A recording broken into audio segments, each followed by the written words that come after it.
गुरु प्यारी सात संगत जी, आप सभी को राधा स्वामी जी। संगत जी, कई कई बार आपके मन में भी ये सवाल आता होगा कि वह सेवादार कितने लकी हैं जो कि बाबा जी के ड्राइवर हैं या फिर बाबा जी के पाठी हैं, उनके आसपास रहते हैं। हम भी ये मानते हैं कि बताओ इनका कितना अच्छा नसीब है जो कि इन्हें बाबा जी के पास में रहने का मौका मिला है। क्या हमने कभी सोचा है उनके कर्म कितने अच्छे होंगे जो वह बाबा जी के साथ रहते हैं। संगत जी, ऐसे ही साखी आपको इस वीडियो में बताने जा रही हूँ। वीडियो के अंत तक जरूर बने रहें और चैनल पे पहली बार आए हैं तो संगत के अपने इस चैनल को सब्सक्राइब जरूर कर ले।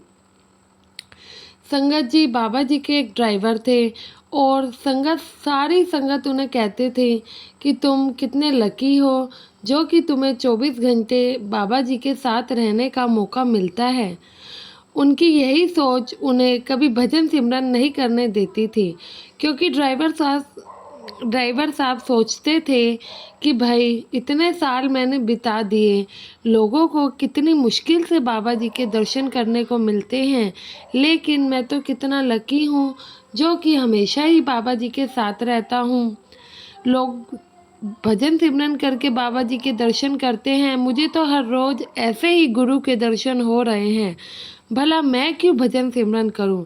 ऐसे ही सोच में उन्होंने कई साल बिताए। फिर एक दिन ड्राइवर साहब बाबा जी की कोठी में जाते हैं।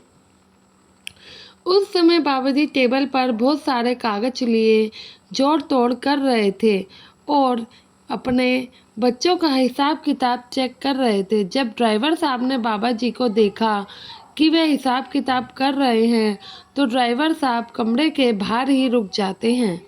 बाबा जी ने ड्राइवर साहब को देख लिया कि वह कमरे के बाहर है तो वह उन्हें अपने पास बुलाते हैं और उन्हें अपने साथ रखी हुई कुर्सी पे बैठने को कहते हैं।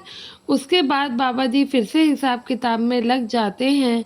जब काफ़ी देर हो जाती है, बाबा जी कागजों में कुछ ढूंढ रहे होते हैं तो ड्राइवर साहब पूछ लेते हैं कि बाबा जी, आप इतने परेशान दिखाई दे रहे हो, आखिर आप ऐसा क्या ढूंढ रहे हो? लाओ मैं ढूंढ देता हूँ। इसके बाद जो बाबा जी जवाब देते हैं उसके सुनकर ड्राइवर साहब एकदम चौंक जाते हैं और चुप ही हो जाते हैं। बाबा जी कहते हैं, हाँ बेटा, मैं इन कागजों में तेरे हिसाब किताब को ढूंढ रहा हूँ, पर तुम्हारा कोई भी कागज नहीं मिल रहा है। ड्राइवर साहब बड़ी हैरानी से पूछते हैं, बाबा जी कैसा कागज, मैं कुछ समझा नहीं। तो बाबा जी ने कहा, बेटा ये सारे पेपर भजन सिमरन के हैं और इसमें मेरे सभी बच्चों का हिसाब किताब है जो कि डेली अमृत वेले उठ के या फिर किसी भी समय भजन सिमरन पर बैठते हैं, लेकिन इसमें तुम्हारा नाम मुझे कहीं पर नहीं मिल रहा। अब ड्राइवर साहब काफ़ी हैरान होते हैं और बाबा जी ड्राइवर साहब को देखते हुए पूछते हैं, बेटा तू भजन सिमरन तो करता है ना? अगर करता है तो तेरे नाम का पेपर क्यों नहीं मिल रहा मुझे? ड्राइवर साहब एकदम चुप हो जाते हैं और अपनी नज़रें नीचे झुका लेते हैं। संगत जी, अब बाबा जी तो जानी जान है, बाबा जी को सब पता ही है कि ड्राइवर साहब 1 मिनट का भी भजन सिमरन नहीं करते हैं और उनके अंदर एक ऐसी सोच ने घर बना रखा है जो कि किसी भी सत्संग के लिए सही नहीं है। ड्राइवर साहब को चुप देखकर बाबा जी फिर से पूछते हैं, बेटा जवाब तो दो। तो ड्राइवर साहब कहने लगते हैं, बाबा जी मैं सोचता था कि भला मुझे भजन सिमरन की क्या ज़रूरत, मुझे तो ऐसे ही आपके रोज़ दर्शन हो रहे हैं।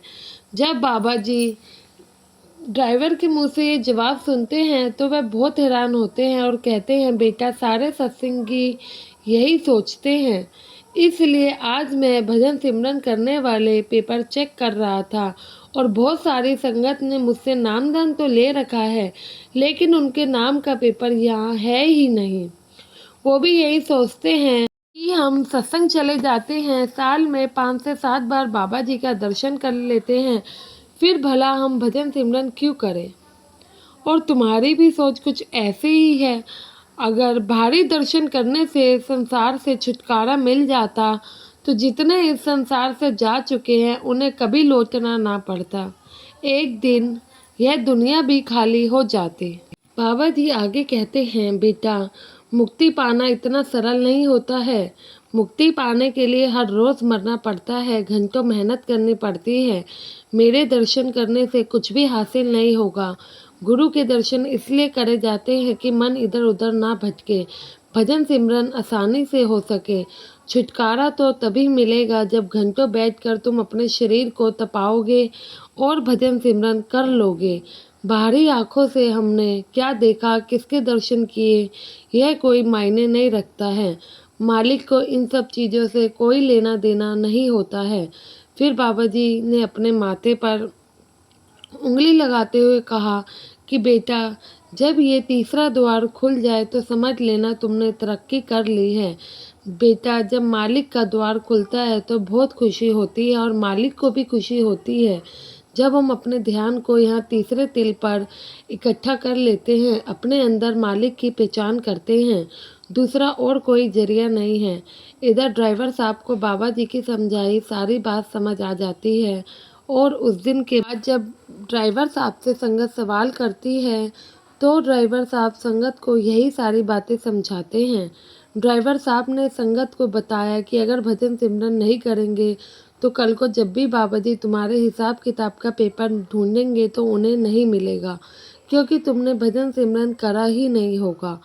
तो इसलिए अगर तुम लोगों ने नामदान ले रखा है तो संगत जी भजन करना भी उतना ही ज़रूरी है। उसी सोच के साथ भजन सिमरन करो जिस सोच के साथ हमने नामदान हासिल किया था।